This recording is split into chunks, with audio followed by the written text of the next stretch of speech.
there's an enemy of your dreams, an enemy of your life calling, and it's lurking in your house. It's even in the very tools that you would use to pursue that dream. What is it? Well, that's our question today.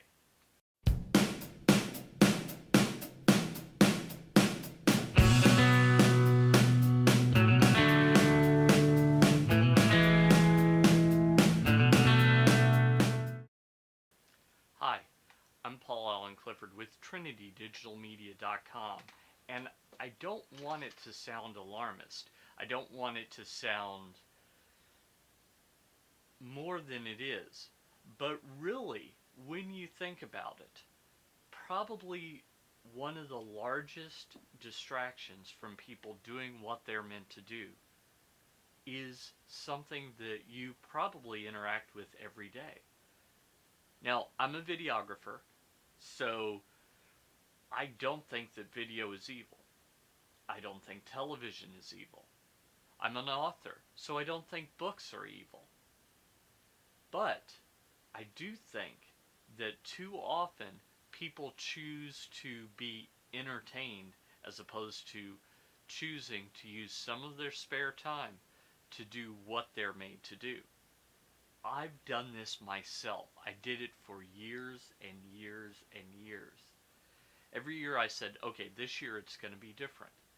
And then that night I would turn on the television and watch television for 2 or 3 hours. Do you see that?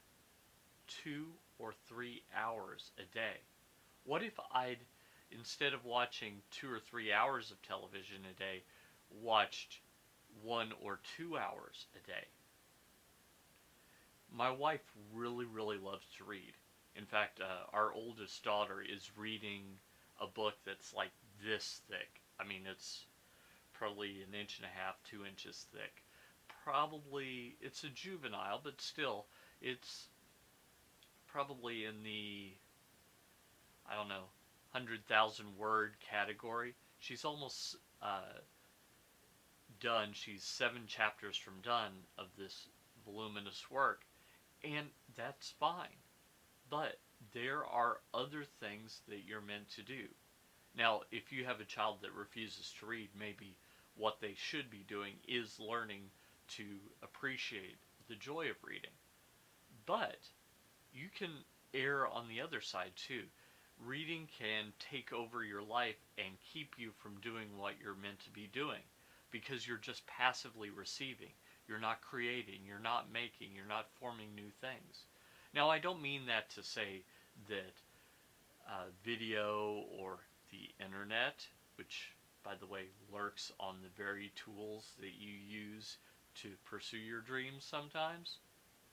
I don't mean that these things are inherently evil. I just mean that they can be a distraction.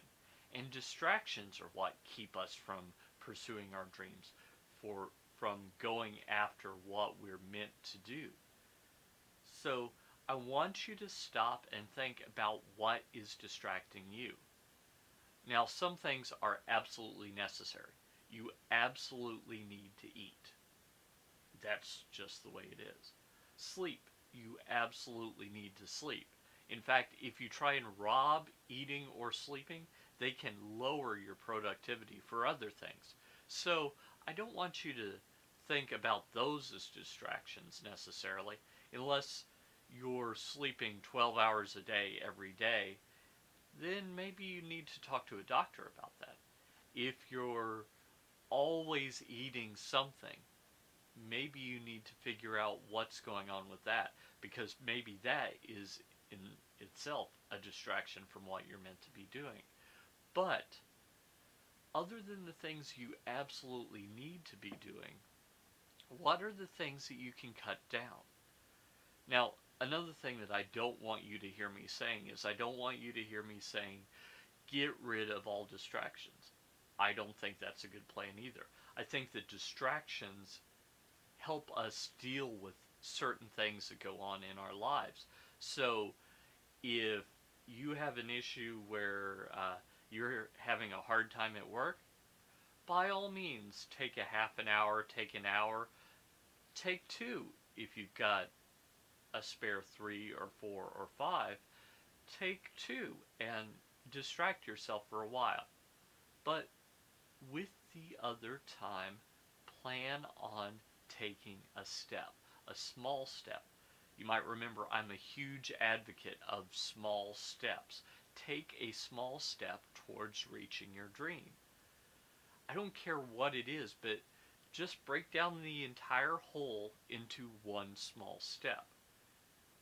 I was listening to a friend of mine's podcast, Dave Jackson from the School of Podcasting, and he was talking about his weight loss podcast. He's been trying to lose weight, and how he has a listener who lost 100 pounds after listening to his advice.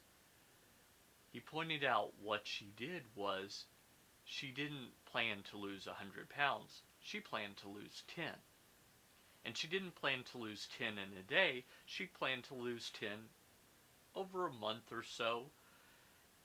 And once she did that, she just broke that down even further and got it down to, what do I eat at this meal?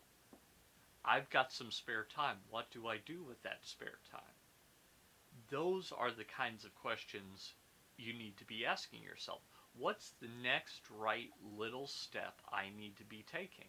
And take it.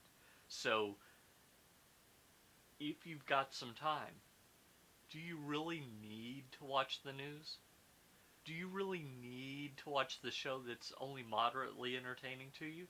Do you really need to read this book that you kind of want to read and you could take it or leave it? Those are obvious places where you can cut, where you can perhaps do something that you know will make you more into the person you have pictured in your head that you really, really want to be. Figure out what steps it takes to become that person and take one of them. Because there's nothing wrong with entertainment. There's nothing wrong with reading for pleasure. There's nothing wrong with watching television. There's nothing wrong with any of these things. But what's wrong is when you do them to excess, when you replace what you should be doing with these other things, then you're not doing what you're supposed to be doing. So I want you to stop and think, what's the next right step for me? How can I embrace that next right step? What can I do to go out and change eternity? Until next time, this is Paul Allen Clifford with TrinityDigitalMedia.com.